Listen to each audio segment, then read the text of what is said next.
Carlos Alcaraz is one of the biggest draws in tennis, but even he was stunned by what he witnessed in Cincinnati.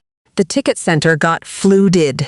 Fans planned college reunions around her matches, and one supporter drove 8 hours from Toronto just to see her again. The 21-year-old Filipina hasn't even stepped on court yet, and she's already breaking the system. Fresh off her historic Toronto run, where she called the Filipino fans Barangay Toronto, Alex Eala's arrival in Ohio has turned the Lindner Family Tennis Center into the hottest ticket in tennis. Tournament organizers were forced to move her match to a larger venue after the ticket system crashed under the weight of the Filipino wave. Is Alex Eala becoming the most electrifying athlete in tennis? And is Carlos Alcaraz witnessing the next global phenomenon? The 12,500-seat Sobeys Stadium had been transformed into a sea of Philippine flags. "The chants of Laban, Alex!" echoed through the arena. And when the tournament ended, Alex Eala had a new name for the community that had turned Toronto into a homecoming: Barangay Toronto. The term, borrowed from the passionate, community-driven atmosphere of Philippine basketball, captured exactly what had happened at the National Bank Open. Filipino fans didn't just attend matches, they created a celebration of identity. They packed the stadium, waved flags, and cheered with an energy that left even the most seasoned tennis observers in awe. "Saya pala dito sa Barangay Toronto," Eala wrote on Instagram after her run ended at the hands of Belinda Bencic. "Difficult to put into words, but very easy to be grateful for you all. Feeling the love in ways that I will probably only fully appreciate later. Thank you for allowing me to experience beyond what I know." The 21-year-old Filipina, currently ranked No. 20 in the world, had just finished one of the most grueling stretches of her career. 8 matches in roughly 12 days across 2 tournaments, winning 7 of them, including her first WTA Tour title at the DC Open. Her body had been pushed to its absolute limit. Her ankle had been taped, untaped, and tested. But when she looked back on the Toronto experience, she didn't focus on the exhaustion. "I am quite the lucky one," she concluded. Now, Barangay Toronto was about to become Barangay Cincinnati. The WTA 1000 Cincinnati Open, running from August 13 to 23 at the Lindner Family Tennis Center in Mason, Ohio, is the final major warm-up event before the U.S. Open. Eala, seeded number 17 and receiving a first-round bye, is set to face either Poland's Magda Linette or Romania's Elena Gabriela Ruse in the second round. She holds a 2-2 head-to-head record against Linette, with victories in Auckland and Miami this year, while she dropped a 3-set decision to Ruse at the 2024 U.S. Open. And the Filipino community is already preparing to follow her. Ohio is home to nearly 17,000 Filipino Americans. While Cincinnati itself has a Filipino population of between 100 and 2,000, the surrounding region has proven that distance is no obstacle for the Filipino diaspora. Families from across the state, and even neighboring states, began making plans to travel to Mason to witness Eala's Cincinnati debut. Some have already driven 8 hours from Toronto after watching her there. Others are planning college reunions around her matches. "It's an amazing experience," Eala said ahead of the tournament. "It's nice to see that the Filipino community is really showing up and enjoying tennis. Hopefully, it will help grow the sport as well and, in the end, give them something new and joyful experience." The movement that began in Washington, exploded in Toronto, is now arriving in Cincinnati. And as Eala prepares for her opening match, she carries with her the knowledge that Barangay Toronto is about to become Barangay Cincinnati. And the Filipino wave shows no signs of slowing down. The ticket system had crashed, the match had been moved, but for some fans, just buying a ticket wasn't enough. They were planning entire reunions around Alex Eala's matches. And one supporter had already driven 8 hours from Toronto to Ohio just to see her again. The stories emerging from Cincinnati revealed exactly how deep the Alamania phenomenon has become. Sports reporter Colin Salau documented the extraordinary lengths fans were going to simply to watch the 21-year-old Filipina compete. One group of friends, now scattered across the United States, planned their college reunion around a trip to Cincinnati, specifically to see Eala play. A Southern supporter had followed her at the National Bank Open in Toronto before making an 8-hour drive to Ohio for another chance to watch the Filipina star in action. The stories were a testament to the movement that had turned every tournament into a homecoming. Ohio is home to nearly 17,000 Filipino Americans. While Cincinnati itself has a Filipino population of between 1 to 100 and 2,000, the surrounding region has proven that distance is no obstacle for the Filipino diaspora. Families from across the state, and even neighboring states, began making plans to travel to Mason to witness Eala's Cincinnati debut. It's an amazing experience. It's nice to see that the Filipino community is really showing up and enjoying tennis, Eala said ahead of the tournament. Hopefully, it will help grow the sport as well and, in the end, give them something new and joyful experience. The college reunion story struck a chord with the tennis world. A group of friends, separated by distance and years, had chosen to reconnect not over a wedding or a holiday, but over a tennis match featuring a player who had become a cultural phenomenon. It was a sign that Eala's impact extended far beyond the court. The 8-hour drive from Toronto was perhaps even more telling. That supporter had already witnessed the Barangay Toronto phenomenon. The sea of Philippine flags, the deafening chants, the atmosphere that turned Sobe Stadium into Little Manila, and instead of being satisfied with that experience, they drove 8 hours to do it all over again. The movement that had transformed Toronto into a homecoming was now following Eala to Cincinnati. "They're like a traveling circus," one observer noted, but in the best possible way. For Eala, the support meant everything. "Maraming salamat sa mga kababayan natin sa lahat ng ginawa niyo mula sa Washington hanggang Toronto at sa lahat ng gagawin niyo pa," she said in Tagalog. "Parati kayong sumusuporta at nagdarasal. Parati kayong nagpupuyat kaya tuloy-tuloy lang akong magtatrabaho para sa inyo." What would you do if a community planned their reunions around your matches? For Alex Eala, the answer was simple. She would keep fighting, keep inspiring, and keep proving that the girl with ruffled socks and light-up shoes was worth every mile traveled, every reunion planned, every hour spent in the car. Because she knew that the movement was about more than tennis, it was about a community finding its voice, and that was something no ticket system could ever contain.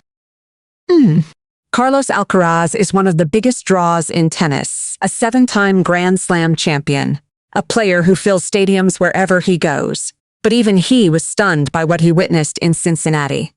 The ticket center got flooded, the system crashed, and the 21-year-old Filipina, who once named him as a dream mixed doubles partner, had turned the Lindner Family Tennis Center into the hottest ticket in tennis. By the time Alcaraz arrived in Cincinnati, the Spanish superstar was already aware of the Eala mania phenomenon. He had seen the headlines from Washington, where Eala won her first WTA Tour title and drew record crowds. He had watched the footage from Toronto, where the 12,500-seat Sobe Stadium was transformed into Little Manila. And he had heard the stories of ticket systems crashing under the weight of the Filipino wave. But nothing could have prepared him for what he witnessed firsthand. When Alcaraz arrived at the Lindner Family Tennis Center, he found a tournament that had been completely transformed by one player. Eala's presence had turned a WTA 1000 event into a cultural phenomenon. Filipino fans from across the region had poured into Mason, Ohio, a city of just 36,000 people, turning it into the epicenter of the tennis world. The irony was not lost on observers. Alcaraz, who had withdrawn from the Cincinnati Open due to a wrist injury, was at the tournament not as a competitor but as a spectator. The Spanish star, who had been sidelined since April, had made the trip to Ohio to continue his recovery and test his fitness ahead of the U.S. Open. But what he witnessed was something he had never seen before. A crowd that had come not for the top seeds, but for a 21-year-old from Quezon City. The statistics told the story of Eala's unprecedented pull. In Melbourne earlier this year, Eala's press conference drew over 60,000 views on the Australian Open's YouTube channel. Considerably more than the press briefings provided by Alcaraz, Jannik Sinner, and Novak Djokovic at the same tournament. Her Instagram following had exploded to nearly 850,000, confirming the depth of support for the Filipina player. Chris Eubanks, the American ATP pro, had already weighed in on the phenomenon. Speaking on the Tennis Channel, Eubanks was asked to compare the popularity of Eala and Brazilian rising star João Fonseca. "Yeah, I might say Alex. I think Alex might have him beat at this moment," he said. The admission was striking. A professional tennis player acknowledging that the 21-year-old Filipina had become more popular than one of the most hyped young players in the men's game. For Alcaraz, the scene in Cincinnati was a reminder of the changing face of tennis. The Spanish star, who had been one of the biggest draws in the sport since his teenage years, was witnessing the emergence of a player who had transformed the economics of the game. Eala's matches weren't just draws, they were events, and the Filipino community had proven they would travel anywhere to be part of them. Eala had already expressed her admiration for Alcaraz. In a lighthearted interview earlier in the year, when asked about dream mixed doubles partners, Eala had named Alcaraz alongside Novak Djokovic and João Fonseca. "I would love to play mixed doubles, of course, with Novak or Alcaraz, and I think João Fonseca is also a good one," she said. The comment revealed her ambition and her awareness of the game's biggest stars.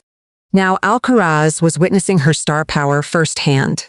The ticket center at the Lindner Family Tennis Center had been flooded with requests. The system had crashed under the weight of the Filipino wave, and fans had already begun planning college reunions around Eala's matches. The Spanish star, who had won the Australian Open earlier in the year before his injury, had seen enough to know that the tennis world was being reshaped by a 21-year-old from Quezon City. When even Carlos Alcaraz is stunned by the crowd you draw, you know you've truly arrived.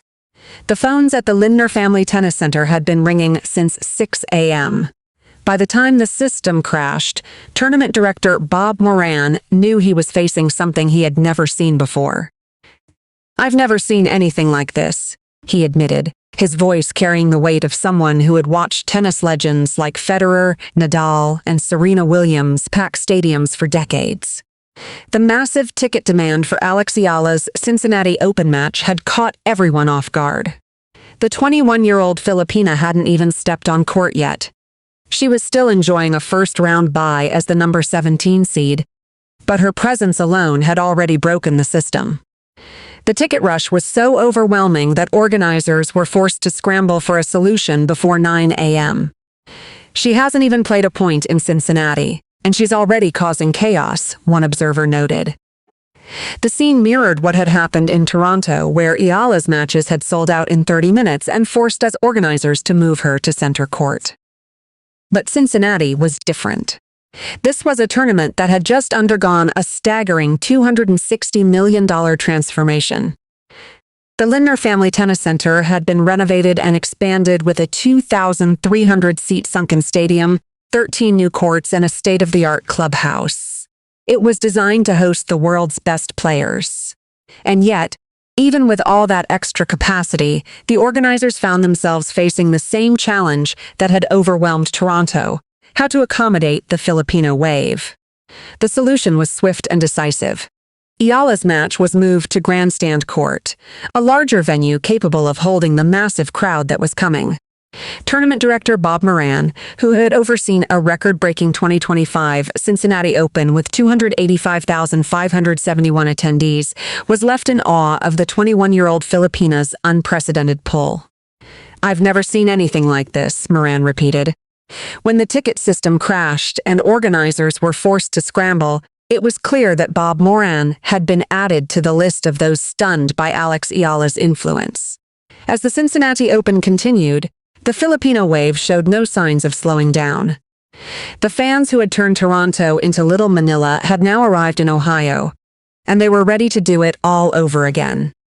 What would you do if a ticket system crashed just from the demand to see you play? For Alex Eala, the answer was simple. She would stay focused, she would play her game, and she would prove that the girl with ruffled socks and light-up shoes was worth every single ticket sold. Because she knew that the chaos at the ticket center wasn't about her. It was about a community that had found its voice. And that was something no ticket system could ever contain. The ticket center crashed, the match was moved, and fans planned entire reunions just to see her play. But what's happening in Cincinnati is about far more than one tournament. It's about a movement that has taken over tennis, and it shows no signs of slowing down. The phenomenon that began in Washington, exploded in Toronto, and arrived in Cincinnati has become something that even the most seasoned tennis observers cannot ignore. Carlos Alcaraz, one of the biggest draws in the sport, was stunned by what he witnessed. Tournament director Bob Moran, who had seen Federer, Nadal, and Serena Williams pack stadiums for decades, admitted he had never seen anything like this. And the fans? They were driving 8 hours from Toronto, planning college reunions, and crashing ticket systems. All for a 21-year-old from Quezon City. The Filipino community had turned a tennis tournament into a homecoming. In Toronto, the 12,500-seat Sobeys Stadium had been transformed into Little Manila. Eala had called it Barangay Toronto. Now, the same community that had packed the stands waved Philippine flags and chanted, "Laban Alex!" at the top of their lungs was doing it all over again in Ohio. "It's an amazing experience," Eala said ahead of the tournament. "It's nice to see that the Filipino community is really showing up and enjoying tennis. Hopefully, it will help grow the sport as well, and in the end, give them something new and joyful experience." The movement that began with a single player has become something much larger. It's about representation. It's about a diaspora finding its voice on the world's biggest stages. It's about children seeing a Filipina compete and win against some of the biggest names in tennis. And it's about a 21-year-old who knows exactly what it means to carry that love with her on the court. What would you do if you had turned a tennis tournament into a cultural phenomenon? For Alex Eala, the answer was simple. She would keep fighting, keep inspiring, and keep proving that the girl with ruffled socks and light-up shoes was just getting started. Because she knew that the movement was about more than tennis. It was about a community finding its voice. That was something no ticket system could ever contain.